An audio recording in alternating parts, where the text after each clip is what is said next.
I mean, that is freaking outstanding. La Barbecue, it's a legend. I could go on and on and on about it, but that's just me. It's my first barbecue place I ever came to in Austin, Texas. We know each other. Long time. Give me the rundown. It originated from the Miller family. Leanne Miller was my wife. Unfortunately, did pass away about 1.5 years ago. Her family has a legendary restaurant, it's Louis Miller's. It's like ingrained in their blood, you know, what they were born to do. How long have you been open? We've been open since 2012.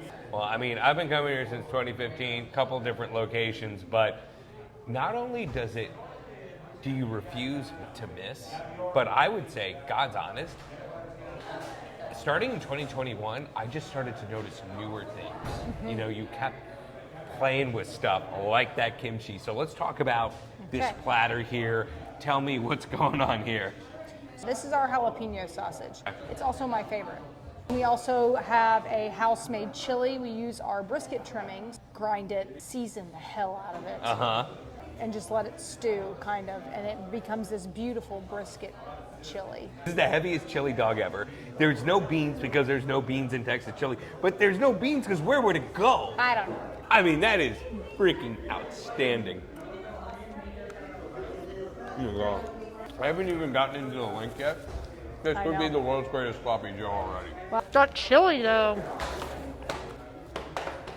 Tell me about this and where this originated from. 2021. You love this kimchi. I do. It's amazing. It's beautiful to look at. And by the way, how many times do you even say brisket and kimchi in the same sentence? And you should. Well, Leanne and I went to South Korea and ate a ton of kimchi. And so we're like, oh my God. And we got back and we were like, well, I mean, let's put a kimchi on the menu. Yeah. We did a sweet pepper cucumber kimchi with leeks and ginger. And also, it's a freaking looker. Yeah, it's beautiful. I mean, it is. It's beautiful. Yeah. With it. It's such a great ton of it. house cleanser. I mean, you know, you can come here and get like your beans. Have a ton of brisket in it. There's a lot of like kind of the more classic sides, but these things really complement the meat so well. Right. All right. They're standout. I'm gonna take a wild guess. You make these pickles in-house? Of course we make them in-house. Okay. Spicy garlic, dill, cucumbers. The spice really comes from red pepper, so pick up the spice around here. So it helps with the cutting down the fatty. It's sweet. These are our pickled red onions. Got a little bit of a sweetness to them, and then that really nice onion crunch. And then also we put a little bit of cayenne in there, so there's that spice again. Tell me about the turkey. We use an all-natural turkey lobe. We literally take the skin off of it, we season it, salt, pepper, granulated garlic, and then we kind of just like fold it in, so it's like nice and molded for a beautiful just slice. And we stick it on those grates and we smoke it until it's done. We don't move it, nothing. It's like super simple, super easy. It's time for the turkey. We've got this sauce on the table. That's we also true. did I never do sauce. So this is like a Vietnamese sauce, if you will. So it's What? got like it's like fish sauce and mirin. Okay. And Fish seasoning. sauce and mirin?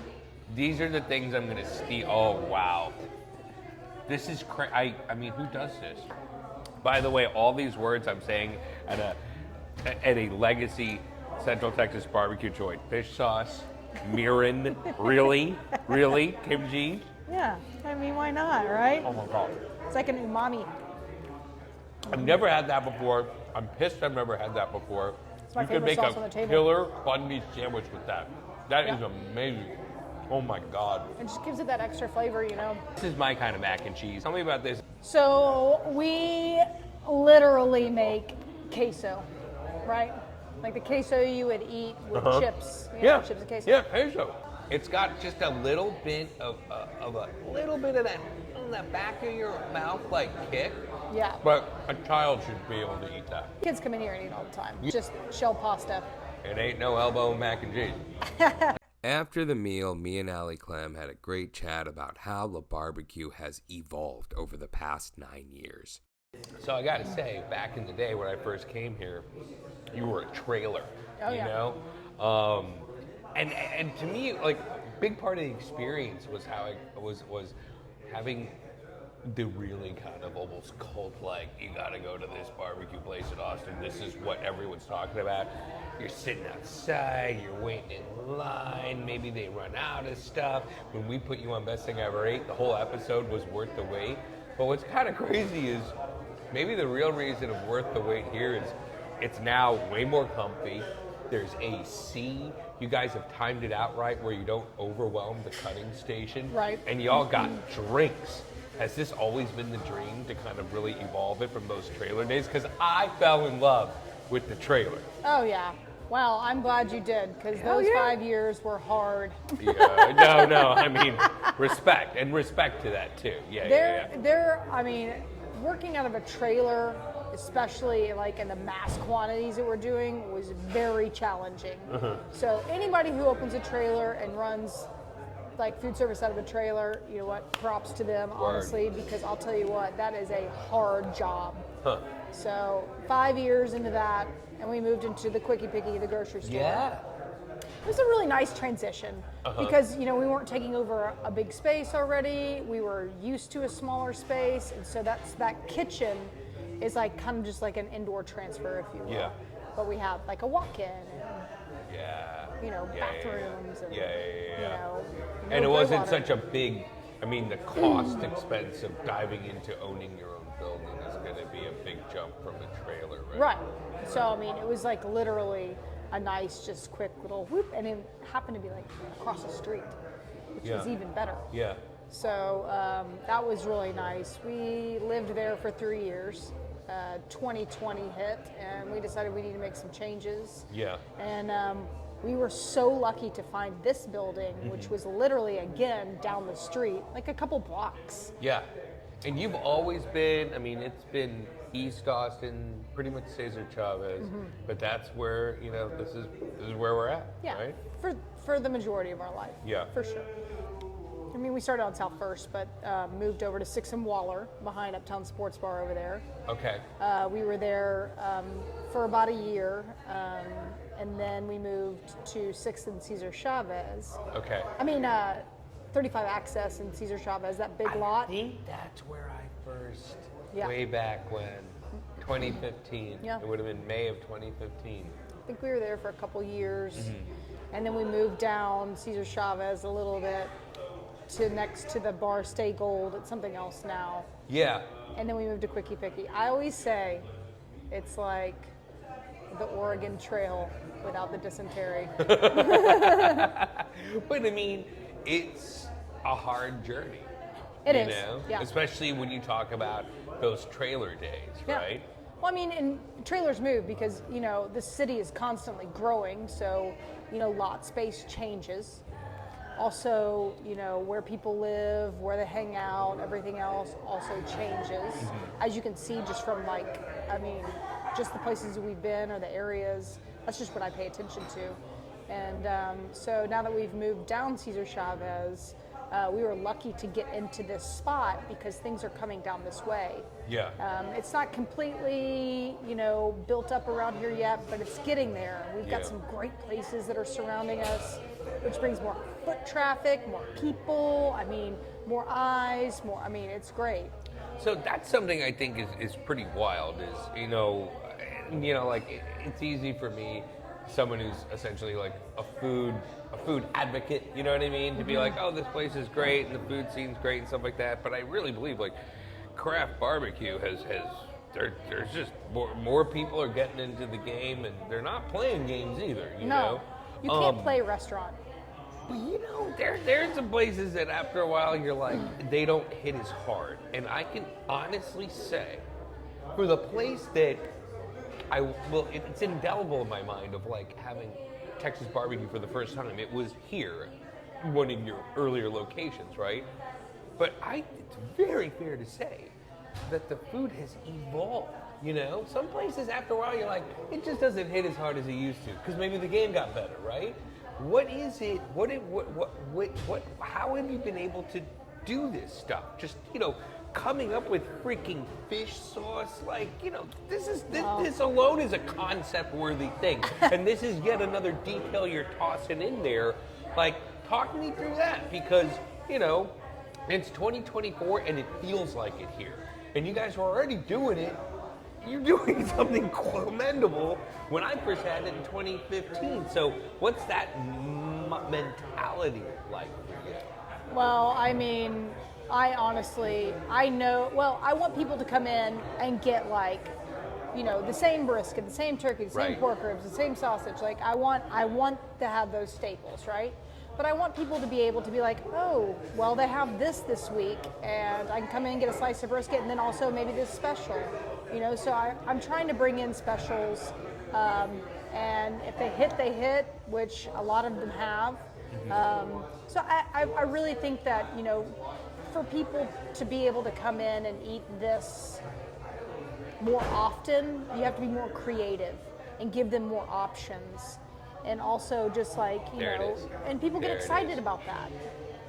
You know, I think I know like any great chef, you travel and you travel and you're experiencing new foods. You're putting that on you, new cultures, Of course. and then you're bringing that back. Literally, case in point, with the kimchi and stuff. But I think, you know, when you talk about being creative and kind of pushing those boundaries, that's what one talks about when you talk about this is why this is fine dining barbecue. Because you're not happy with the status quo. No, I'm constantly wanting to better things, you know, and making sure that even our staples are absolutely the best that we put out. And so, I mean, I don't know. I think that if you lose your creativity, then I don't know. I think you lose your people. Yeah. And you've gone through a grand journey yourself, and here you are still bringing it. Like, how would you describe, I mean, you know, it's always funny when you see someone who's like experienced someone's talent and you're like, they're so gifted and, you know, you've contributed so much to what you have dedicated yourself to do with your particular craft, right? How would you describe that? Are you, you know, are you just driven? What drives you tomorrow, and what do you have cooking up next? Oh my God. I honestly, I love a challenge, Uh-huh. and I love to be creative in this restaurant, and I don't know, honestly, I love to work. I know that sounds fucked up, but it's like this place, literally, I walk in and I leave still thinking about it, but not in like, oh my God, I've got to do this and this. It's like, what can we add, you know, to make people like come in and I'll tell you what, I did 600 wings for a Mike's Hot Honey collaboration. Uh-huh. I worked on it for 2 months because I know that you cannot fuck around with wings. Yeah. People who love wings are very particular about True. them. True. Yeah. And yeah. I mean, they've got to be like on point. So I went through like 4 different recipes before I hit that last one. Yeah. And it was wildly popular. And I still get people, and this was like 2 weeks ago, and I still have people asking me if I'm gonna do it again. So it's like things like that really, and honestly, it brings me joy. Like, I sit and watch people eat all day, especially on a busy day. Like, somebody will sit down and I'll watch them take their first bite of brisket, and you can always tell, you know, by their body language, by, you know, their eyes, like their conversation, like you can always tell when they take that bite and they keep eating it, you know, that they're happy.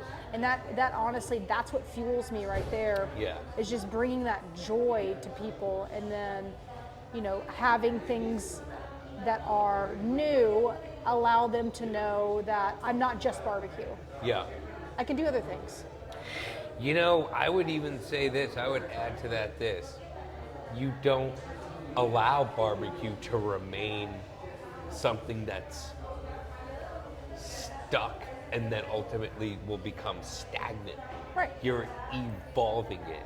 And the way people freak out when they have your brisket for the time, which I get, is the way I freaked out when I had this. I'm serious. Fish sauce and mirin, amazing. Seasonings. And we don't batch that. We literally, every single bottle, we like portion to the bottle. So Oh, really? every single one is specifically made for the bottle. Yeah. Is it just mirin and fish sauce, or is there another? Oh, she's not telling. And that's where we'll leave it. Cheers, my friend. Cheers. Always good to see you. I know. I really mean, and the pleasures, I think mostly mine. I doubt that.